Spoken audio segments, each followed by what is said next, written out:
When you think of moments in your life that taught you about love, kindness, compassion, and loyalty, what do you think of? If you thought about your dog, either past or present, you are not alone. The bonds formed between mankind and dog has held firm for centuries, and for mushers, it's the reason they run. You can feel it in many ways, in the way they look at you, the way their fur feels between your fingers after a long, tiring day, and the way they kiss you after a good run, thankful for the partnership and activity you share together. It's unconditional. It's genuine. It's life-changing. We set out to explore the bonds between mushers and their teams because dog sledding is more than just a sport. It's a bond that lasts a lifetime.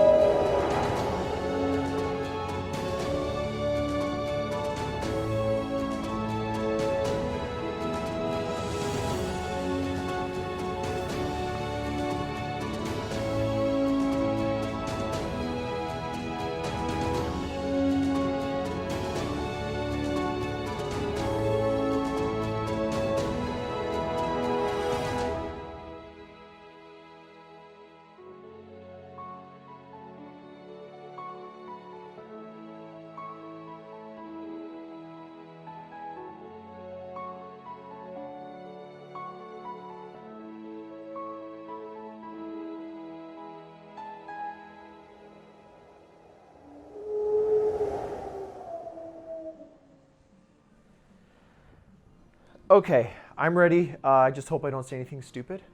Do I look okay? Is everything lit right? You look great. Okay. Yeah. You ready to go? Ready. All right, let's go.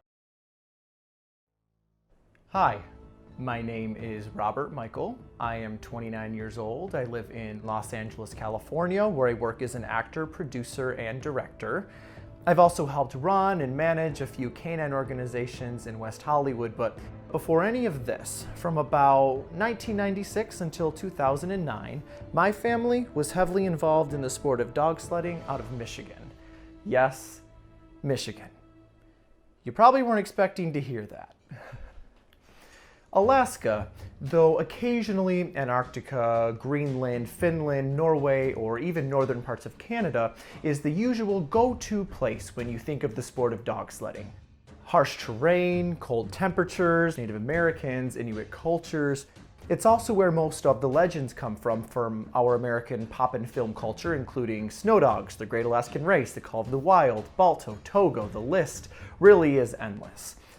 Michigan isn't really a place you think of right away when you think of the sport of dog sledding, but it is a sport enjoyed by tons of mushers statewide. It is home to the UP 200, one of the top 12 dog mid-distance races in the Midwest, and also an Iditarod qualifier that stretches 238 miles from Marquette to Grand Marais. Of the organizations in the state of Michigan, my family was most involved with MUSH. MUSH stands for Mid-Union Sled Haulers, and we did that from about 1996 until 2009. My father, Bob, was the president for a time. My mother, Faith, was also on the board for a time. And then scattered in between those years, my family also helped co-found a couple of additional dog organizations, including MID, which stands for Michigan Dog Drivers Association, and the ARC, which is the Alaskan Rescue Coalition. But for the majority of our time, we were devoted to Mid-Union Sled Haulers, and it really was a life-changing experience. When you're a part of the sport, it sticks with you long after you've hung up the sled, and those memories that you've made with your animals last a lifetime. I know for me, my family, and the countless of mushers I've had the privilege of getting to know through MUSH and MID run the sport out of respect for their animals. Oftentimes even rescuing dogs from abusive situations and giving them a new home and a new pack to bond with.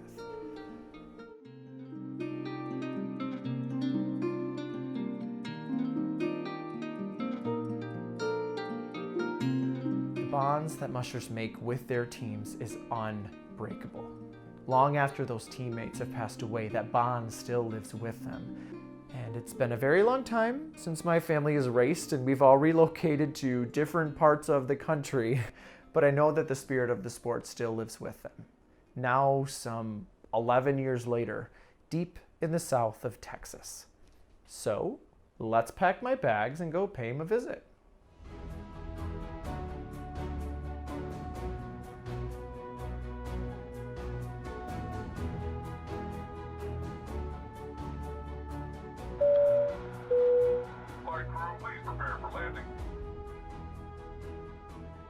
About 10 years ago, my father's job relocated him from our home in Mount Morris, Michigan to the small yet bustling city of McAllen, Texas.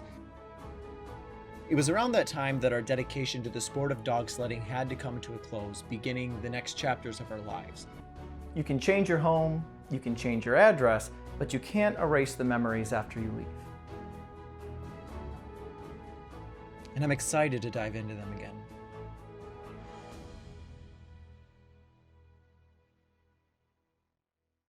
For those that don't know, I want to start at the beginning. How did you get involved with the sport? Well, it sort of happened opposite, meaning I got involved in the dogs first.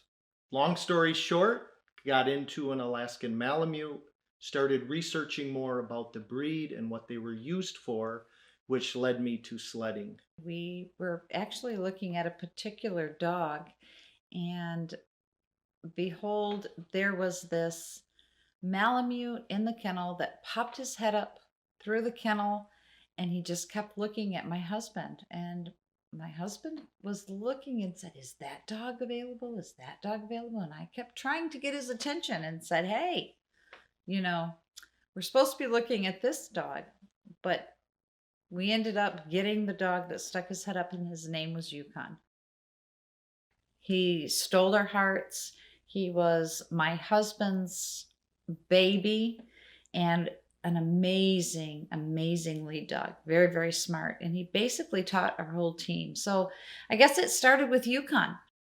Him and Bob. Him and his daddy started the sport. And I miss him. I miss him to this day. When we started, we were not searching to go out and win races, do the UP 200, aspire to do the Iditarod in Alaska. We were looking at being able to participate and articulate the sport that has long since been gone from the public eye, and be able to take that into public environments and share it with people. I can't remember a time that we didn't have a Malamute in the house. We started with Yukon, and he was my dad's best leader he's ever had, in my honest opinion. And it wasn't long before we had a whole pack of them. They really are the most beautiful dogs that you will ever see. And that's probably because of where they come from.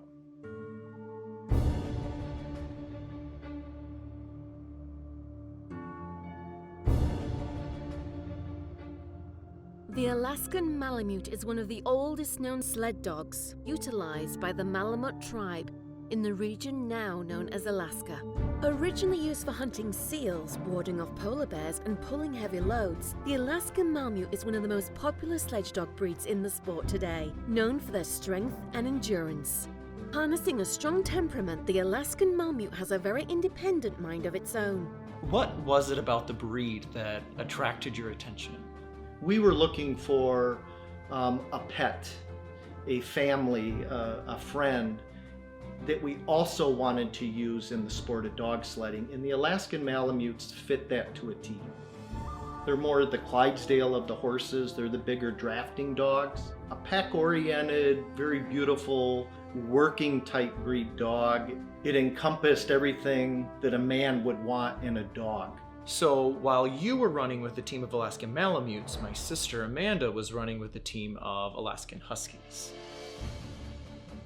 The Alaskan Husky, with origins in Alaska, was crossbred for workability and is a mix of many different dogs in the Spitz lineage line, including the Siberian Husky, German Shepherd, Border Collie, and several others. Unlike their Siberian Husky and Malamute cousins, the Alaskan Husky has a much calmer demeanor. I wanted to go fast and I wanted to win, or at least try to win. And on top of that, I was smaller. I was 8 years old, little girl when I started, and the Malamutes just overpowered me. I needed something that I could power versus powering me. When it's just you on the back of a sled and you're out by yourself, you need to be able to control the animals and control your team. If anything were to happen, heaven forbid. As far as the placement in the race, there was no competition. One thing we had in common that we maybe did compete in was how well our dogs performed. I always wanted to be as good as my dad. I looked up to him as far as the training side of dog sledding and what it took. We always, both of us, always wanted to go out and put the best showing on to get the most potential out of the dogs as possible. How we finished, for me, I never wanted to come in last. I always had, on paper, probably the slowest dogs, but I can only remember one race where I got the red lantern. And there's a lot of other times we should have came in last, but we didn't. And it's because those dogs took every command, didn't get a tangle, didn't have to stop and fix a line. It was a family thing, so no competition. Tell me about some of the experiences you had that impacted you personally. Thinking about it now, if you had asked me maybe 10 years ago, there'd be different ones. But if I think about it now, I really reflect a lot on when I started in the sport. Here they come. There's my baby. And having 2 dogs and going to our first rig session. These are training sessions you do prior to winter to learn, condition, and associate your dogs with other dogs in preparation for the snow and the racing. So I think a lot about how I started and how simple and how actually minuscule it was compared to how we ended. We ended with obviously a lot more dogs, a lot of equipment, a lot of commitments that we had made to clubs and organizations that we not only went and raced in, but we sat on boards and we helped facilitate these clubs running. Just the relationships that you form with the dogs, I think, are some of my favorite memories. Taking the dog each time to the campfire at night with all the other mushers and just having them sit on your lap and, having the dogs one by one even during the middle of the weekday when you're not out working or sledding or anything like that, but one came in and slept every night. They knew their rotation. So those are definitely memories that I will never forget. One of the biggest things I still remember is the Motown Winter Blast in Detroit. This was a winter festival leading up to their Super Bowl.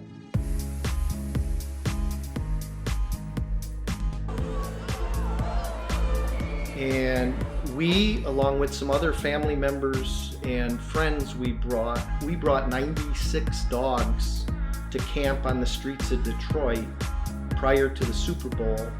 And we picketed our dogs for the general public to come in and pet. Many people touched and handled and kissed and loved and on our dogs, and our dogs handled it well. And I believe that's by training and raising them the way that we did. I can remember so many people just being amazed at how loving and caring and friendly these dogs were. So this was really huge of us to take something we loved and enjoyed, and we brought it out to the general public and shared some of that joy with a lot of folks.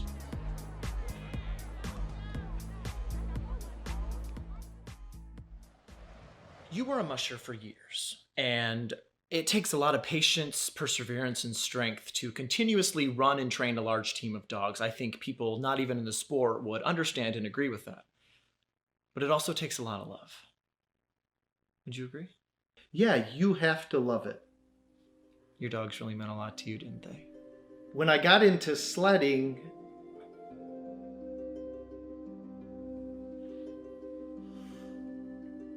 it gave me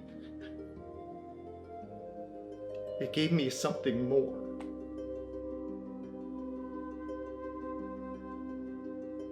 when you have a pet, you can love on that pet, you can hold that pet, and the pet can show some love back. But it's not given the opportunity to really show its love.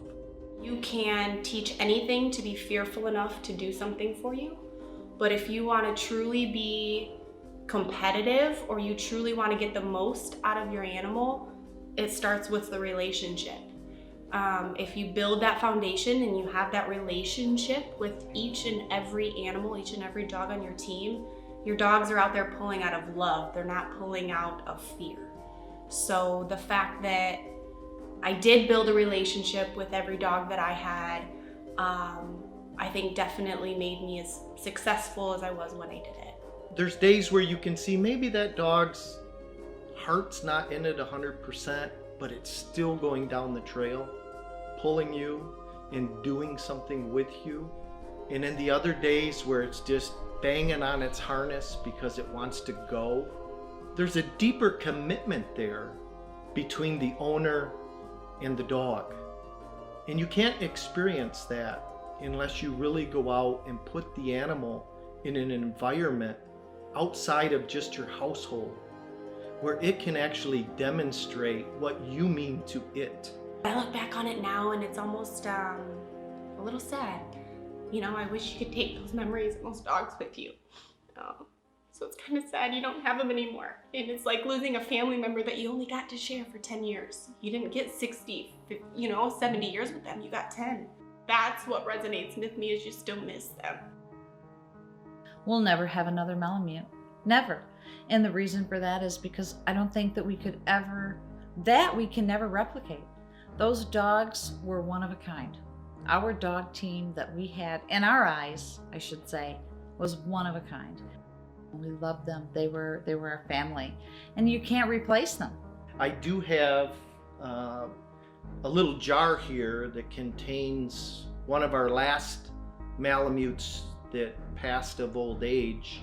It has some of her hair in here. So before we took her, she had developed some seizures and we had to take her into the vet. And due to her age and her condition, they recommended that we had her put down. So prior to taking her to the vet, I did one last combing on her and I was able to get some of her hair. So it's been in this jar, since she's been with us alive. And it's got a little picture of her when she was a little baby on the front. And this is just one of the little heart-kept keepsakes that we have, and with the different pictures that we have of the dog teams in our other bedroom. In this picture book, we have photos of the entire team and also a special passage here. I know that it must be different now that I am no longer there. I realize how much I was loved and how much you all did care. I know it will be hard at first when you look around for me, expecting to find me in my bed or beside my favorite tree. Someday you will begin to see, although it will take some time, the happy times you shared with me. The memories are yours and mine. I'll remember you, my friends, and how much you meant to me, so please don't grieve and don't be sad. It was just my time to leave. I'm grateful for not only the animals, but I'm grateful for the sport. I'm grateful for the people in that sport. Those people took me, my whole family under their wings. They taught us things. I was young. They definitely mentored me. I had a lot of great mentors in the sport.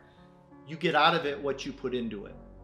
And we put our heart and soul into what we do. We don't do anything half. We go all in. And we have a lot of good rewards from it. I think those dogs taught me a lot. They helped me through a period in my growing up to an adult. All the love I gave them, they surely returned it, and then some. And I have nothing but fond memories of them, and I hope I can someday see them again.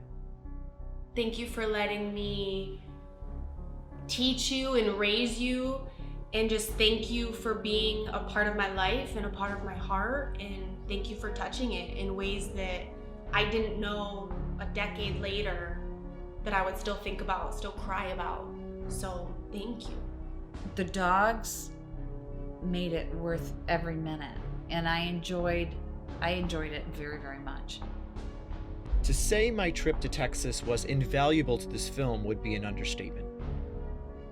The stories told, the memories shared, and the remembrance of the teams that shaped our lives made this trip something I'll remember for a lifetime.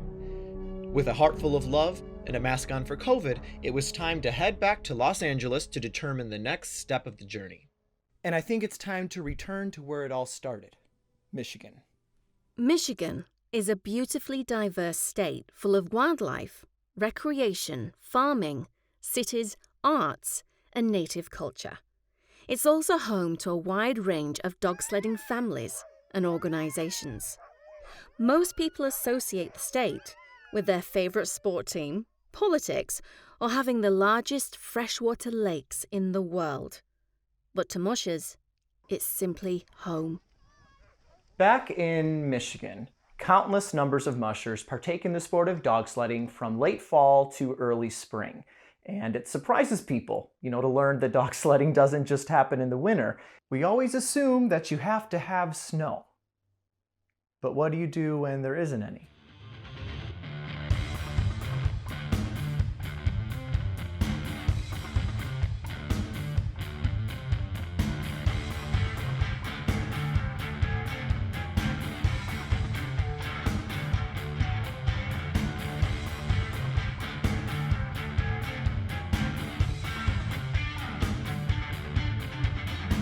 During the autumn months, training season begins. In place of the traditional dog sled, three-wheeled rigs, motorless ATVs, and even scooters are used to prepare teams for the winter racing season. Hi everybody, Annie with Mush in Fort Custer. I wanted to interview Annie Hammond, the event organizer of the Fort Custer Dryland Race, so that she could further illustrate how the sport works in autumn. Also active in the fall months is Destiny Keel, so I wanted to interview her as well. I originally wanted to interview Annie and Destiny in person, but due to COVID-19 surging across the country and local guidelines restricting my travel schedules, I had to settle on a virtual interview. 2020 has been a hard year for planning anything. I think we can all agree on that. But where there's a story to be told and a memory to be shared, there's always going to be a way. Hi, Annie. It's so good to see you. I was really hoping to come in, in person to interview you, but because of COVID, this was what I had to do. How did you get started in the sport? I was lucky when I got started in the sport. My grandpa and I started together, and he was always interested in sled dogs. As a kid, he used to walk, barefoot to the library to check out the Jack London books. Yeah. He was always super into it, and he retired the year I was born in 1990, and it was like 98 when I was really into dogs. He needed a hobby in his retirement. He has a lot of property. He has 10 acres. So what question does an 8-year-old kid like more than, you want to go get some dogs today? I was so young at that time, I couldn't tell you how he stumbled on, with no internet, how he found a dog team for sale. But we went just a few towns over, and we were able to buy a team, a complete set, trained dogs, 3 dogs at once. It really helps to have a dog, a trained dog to start a younger dog with. He knew it was going to be best for me as a kid to start out with some really reliable dogs. So we were lucky to find those initial contacts in the sport, and I got a great team of dogs from them, and that was really my foundation right there. So Annie, you organized the Fort Custer Dryland Race, and I was hoping to dive a little bit into that event and what does a typical day at Fort Custer look like, or a typical day of a dryland race? With dryland, what that is it's wheeled or the human running component. And what that started out as years ago was just training, and those were the miles and the experiences. You went out and got under the dog's belt so they were ready for a winter race, a snow race even. And so it's progressed so much more, especially in the Midwest, especially in the past 10 years. It's no longer just a training aspect. We're able to really dial in, and we're able to have mini races. That's everything from a mountain bike to a specialized scooter, to people running, obviously like in their tennis shoes, and rigs, anything from 3 to 4 wheels. And so in those, kind of stylized mini races, what we're doing is it's an adjusted mileage because it's usually much warmer in the year.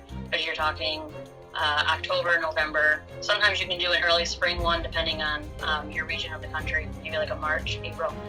And so that mileage is generally more in like the 1.5, 2.5 mile range. And what's great about it is that it's so approachable, it's so attainable for beginners of the sport. So we're seeing a ton of growth there.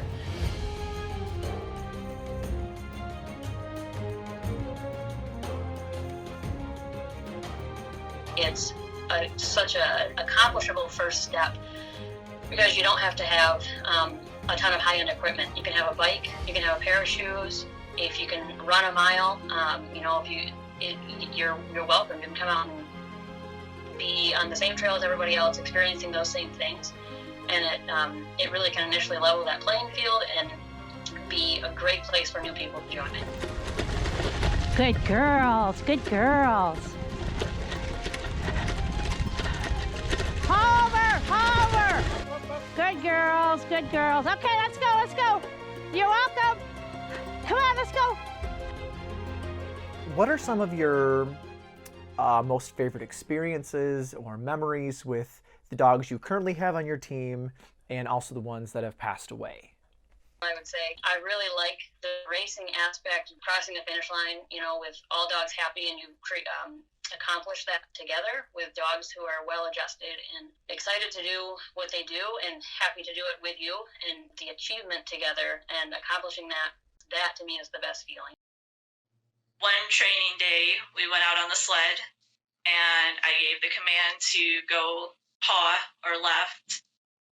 Wouldn't take it. So I was like, okay, fine, we'll go longer. Instead of doing the nice, 6 mile, they wanted to do the 8 mile. So I was like, okay, well, I gave them the command to, again, go paw at the turn to go 8 miles. Nope, wouldn't listen. I was like, okay, well, then we're going 10 miles.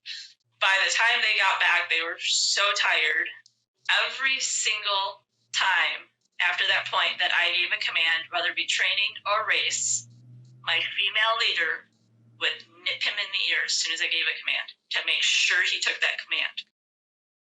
With that same team, a different training day, and we saw movement up ahead, and we weren't quite sure what it was. Lo and behold, it was a herd of deer, and they started jumping over the team, and they started jumping over the sled. Really? Yeah, I almost got hit by a deer. They could care less. Even the dogs were like, what is going on? Like, what is happening here? And you see the deer jump in front of you, and it's like, oh, this is not going to be good. So Destiny, one thing I wanted to commend you for is rescuing your dogs. It's very important. It's a great way to give dogs a new home and a new life and a new pack. And I was hoping you could talk a little bit about maybe some of the experiences that you had that you would only have had because you rescued your dogs. Right now, my official team is pretty much all rescues. Mm-hmm. I have 2 dogs that aren't. But most of them are rescues. And I have one that isn't even supposed to be a sled dog, but she is. And she is my hardcore wheel dog, and I love her to death.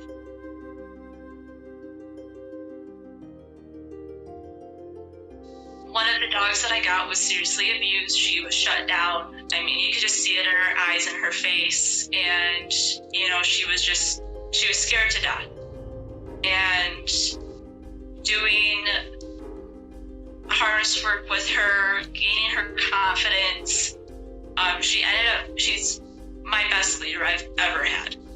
And just seeing that fire in her eyes and in her heart when I got the harness out and she was about ready to run.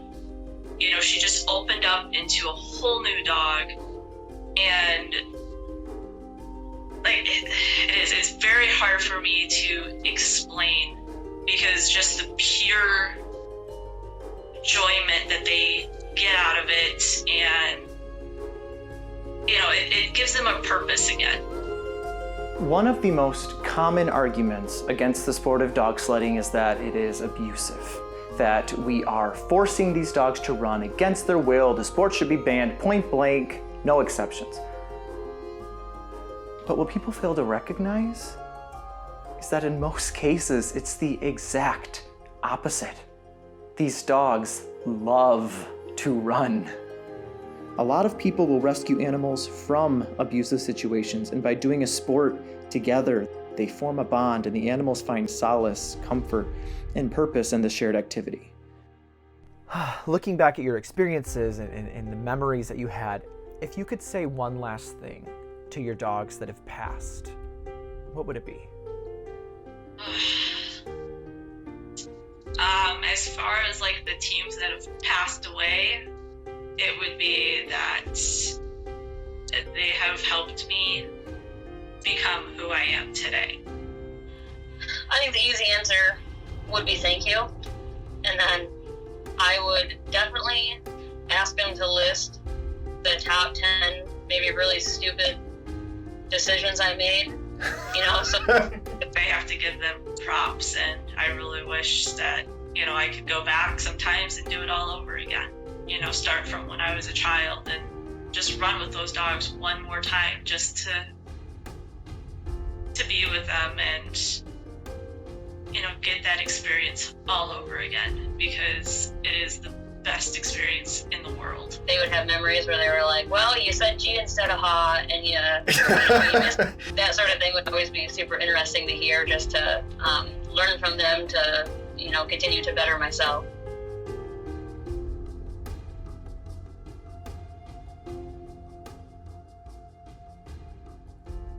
After the fall months, the winter racing season begins. And nothing, I repeat, nothing beats a mush winter.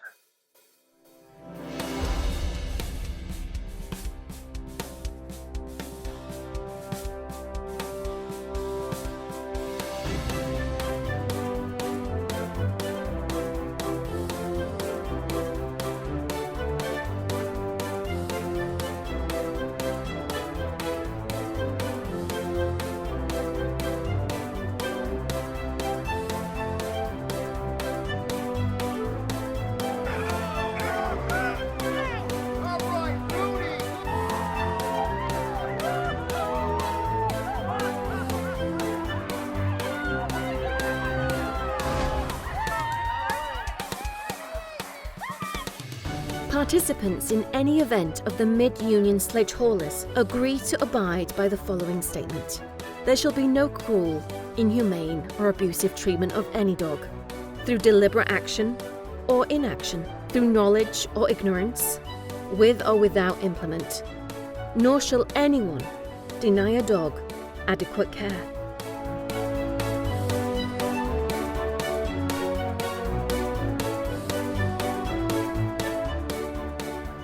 So Jill, thanks for joining me virtually.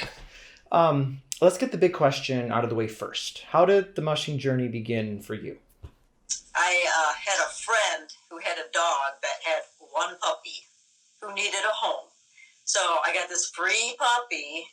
My kids were little. I thought, yeah, it'll be good for the kids. You know, this dog did not walk. You could not go on a family walk. He was just gone. He would run.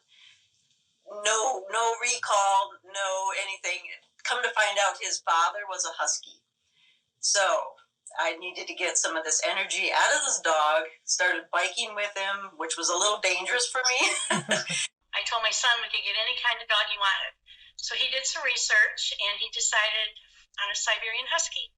We found a sled at a garage sale. It just kind of started from there.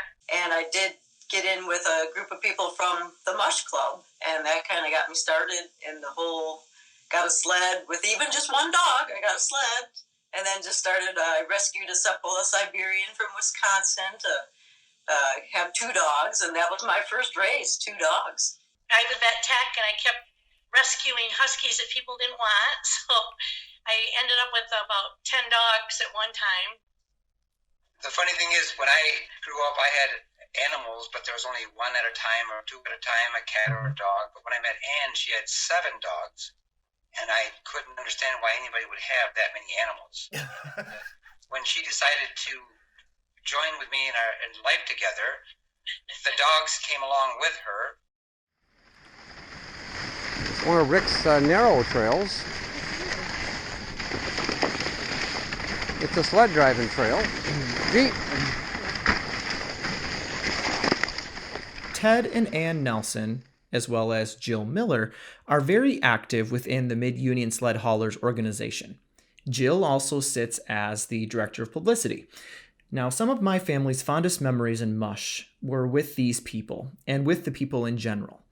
Unlike my sister, who ran with a team of Alaskan Huskies, and my dad that ran with a team of Alaskan Malamutes, Ted and Ann Nelson, as well as Jill Miller, run their sled teams with Siberian Huskies. Probably the most widely known sled dog breed in our pop culture. You know, you could find this breed across the globe now, but where did the breed originate?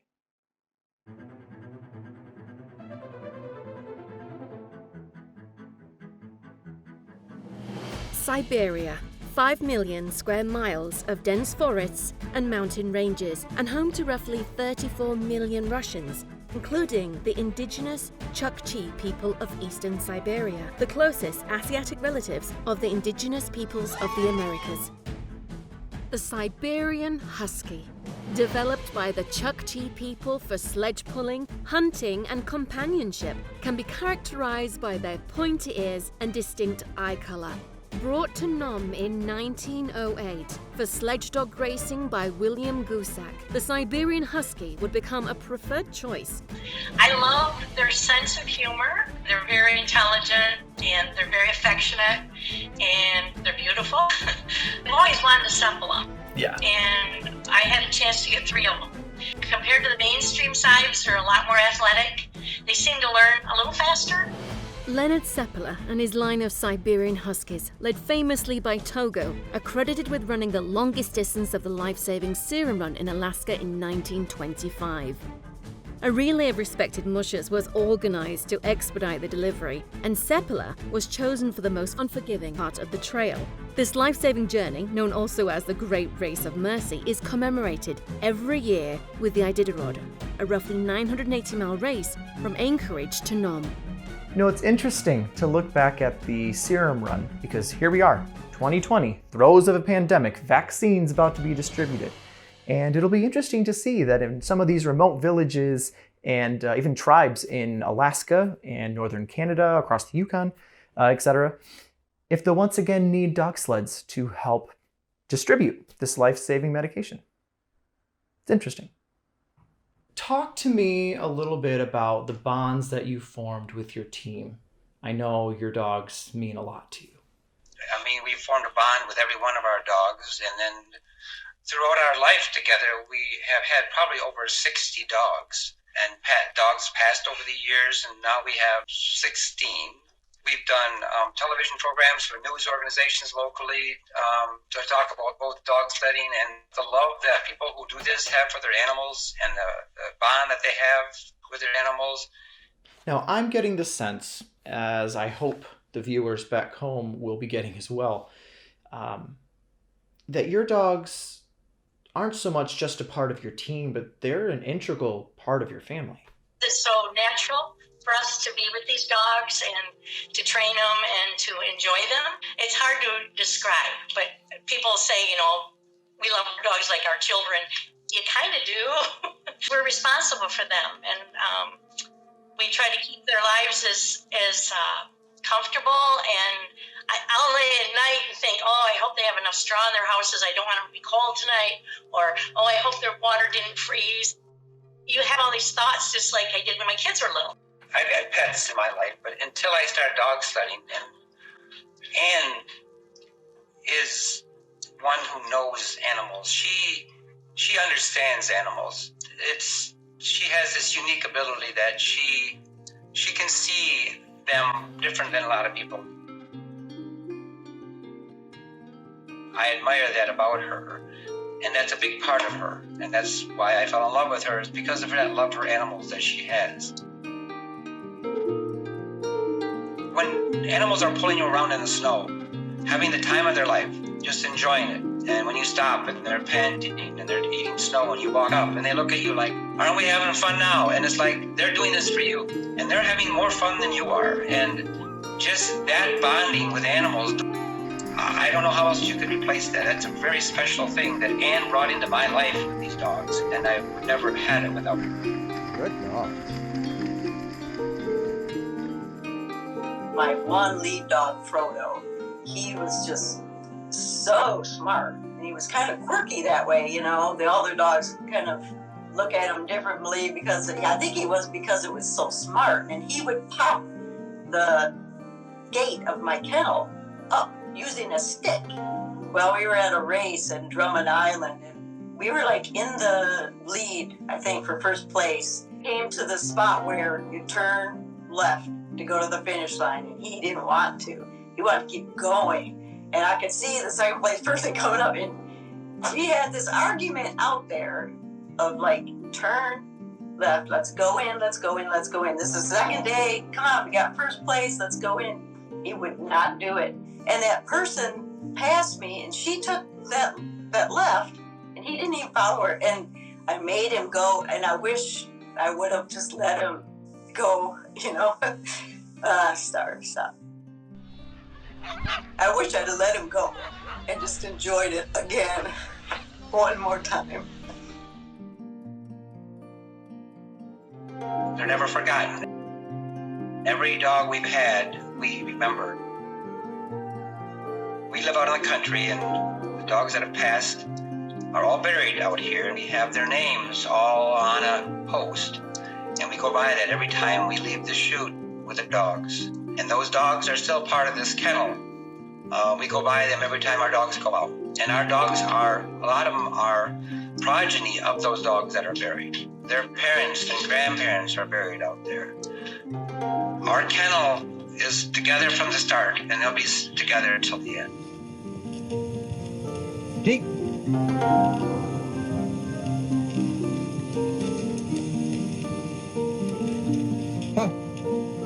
Looking back, it's like, that race really didn't, I don't care if I got, which I ended up second place, which I don't even care if I would have got first. I wish I would have just gone through that whole track again with him, because that's what he wanted to do, you know? And it's like, you can't get that back. I wish I'd have let him go. I know a lot of people's memories are from out on the trail, but I get a sense that you've got a lot of other memories that you hold on to. Yeah, we had a lot of fun memories, and just out training, just, you know, out with me, just me and the dogs. We live right on Saginaw Bay, and there's this lighthouse that's like 7 miles out, and we had a really cold winter. This ice was 2 feet thick, and I just had it in my head that we were going to run a dog team out to that lighthouse, and we had support of the community of my small town of All Gray. We had a battalion of people that showed up with snowmobiles. There was like 8 teams at least that came out just for this one weekend thing. Ran out to the lighthouse 7 miles out. We had to even cross this pressure crack that was like 2 feet maybe apart, and you could see right like straight down to the bottom of the lake. Didn't even scare the dogs. Such a great day. It was just epic.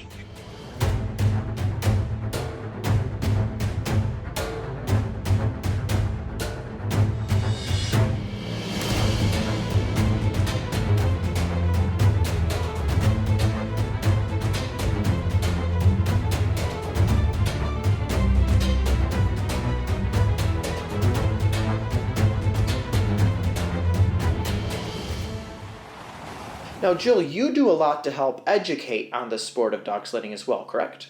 I've been doing demos with our school, you know, and surrounding schools for years now, so that they don't grow up and have that stigma that we're, you know, forcing these dogs to run, and they can see the excitement in the dogs. I mean, there's no holding them back, you know.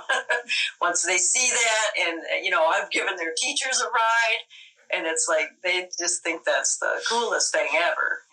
Education about the sport of dog sledding is very important for the public to try to do away with the negative stigma about what the sport actually is, and be able to see, you know, the love behind the sport and the joy and the excitement and the passion that people and their dogs have for it. And, you know, a gang line, the central rope that holds a team together, cannot pull itself. And there's one musher far away in Massachusetts that I do not know that has really taken education to the forefront of his life. And I think it's important to see what he has to say about all of this. Hello, welcome to another episode of Massachusetts. I'm your host, Bob Tremblay. Bob Tremblay hosts an informative YouTube channel series called Massachusetts and Bay State Backcountry, which seeks to educate people about the sport of dog sledding and its various forms. I thought it was important for me to get a perspective from someone I do not know, from a place that I have never been to, at least to experience dog sledding, to see how the sport has changed his life for the better. My name is Bob Tremblay. I am a professor of outdoor education and adventure education at a local community college, Greenfield Community College. I'm the department chair of adventure ed and outdoor leadership. So I teach students all their outdoor skills: rock climbing, winter mountaineering, whitewater canoeing, wilderness rescue, all for it. And my students go on to work at places like the National Outdoor Leadership School or Outward Bound or wilderness therapeutic situations. So we'll start with the obvious. Tell me how it all started. It would have been probably 1994, 1995. I had a Shepherd Husky for 15 years prior to that. And I used to do a lot of backpacking with my Shepherd Husky. And she hiked, I through hiked the Appalachian Trail. She did about 500 miles of the Appalachian Trail with me. We did a section of the Continental Divide and the Pacific Crest, and we did a lot of backpacking with this dog and I. And when she passed on, I went about 6 months without a dog. And then we were finally ready to get another dog. And so my wife and I, we said, well, let's get an Alaskan Malamute. Good choice. When she was very small, literally 10 weeks old, my father-in-law had given us a little toy sled. Tiny. It was like this big. And we would hitch her up to it just to take pictures because we thought it was cute. But she loved pulling it. And so every time we would take her out for a walk, this little puppy, she'd want to pull this little toy sled. And I never intended to get into mushing. And then as she got bigger, we would take her out, and next thing you know is we'd have to hook her up to a toboggan, and she would pull a toboggan around the yard.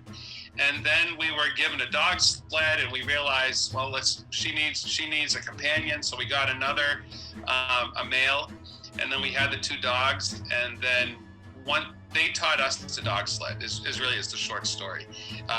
Just going out with them and reading books, and it's what they wanted to do. And the four of us all learned together, and so then we bred those two twice and had 2 litters out of them, and we kept all the dogs. And so I had a team of 12 Malamutes for several years till they started passing on.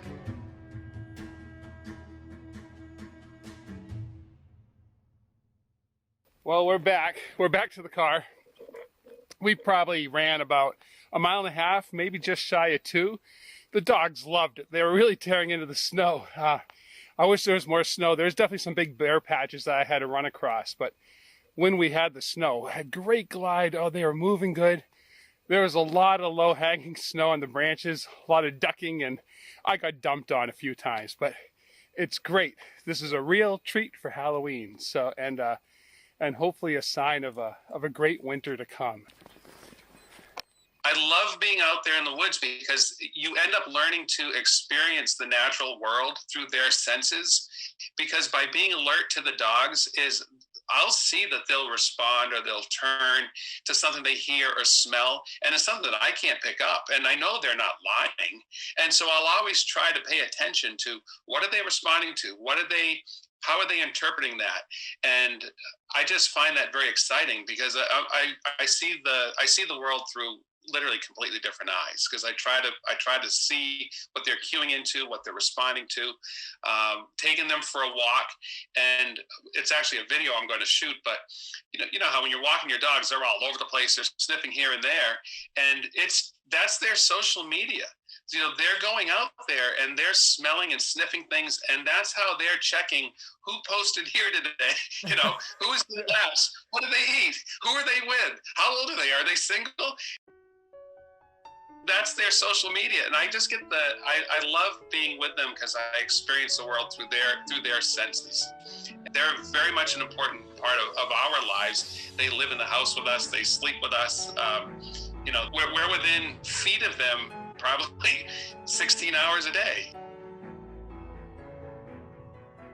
Every time we go out, they're giving me a gift as much as I'm giving them a gift. And so the experience it's mutually beneficial. I personally think that the Nordic breeds, it's in their DNA, is to pull and to have these experiences. I think that, having whether it's a Husky or a Samoyed, or, keeping it inside, or just keeping it chained to a backyard, or, not allowing it to get the exercise and the stimulation that it's wired to get, I think is irresponsible. And so people who don't understand and they think that driving dogs is literally is work to them, it's their joy.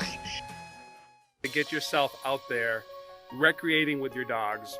Hey, start off with bike mushing. If it gets you excited, get a dog sled.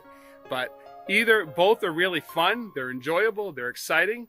And if you subscribe to this channel, you can learn all about what to do with both. So again, thanks for watching. And I look forward to seeing you on the trail and on the next episode of Massachusetts. Mushing is truly a magical sport. Not a day goes by that I don't think about those dogs that changed me and my family's life. It's doggies.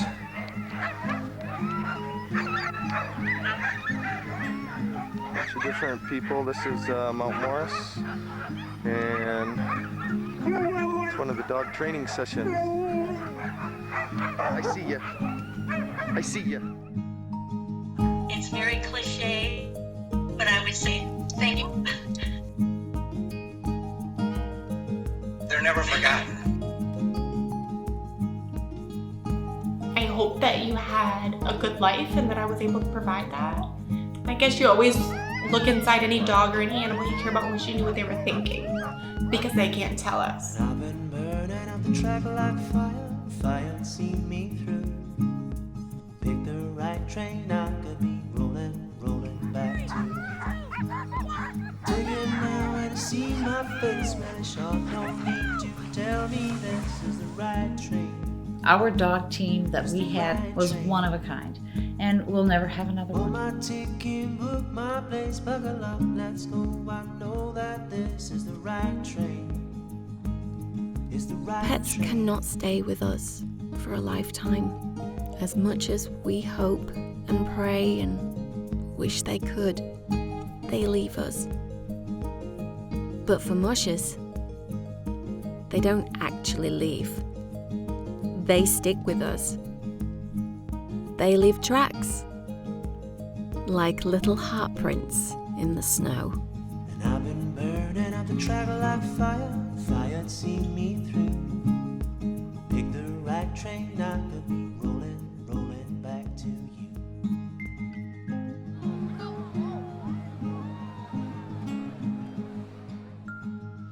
Here's you and Kiana.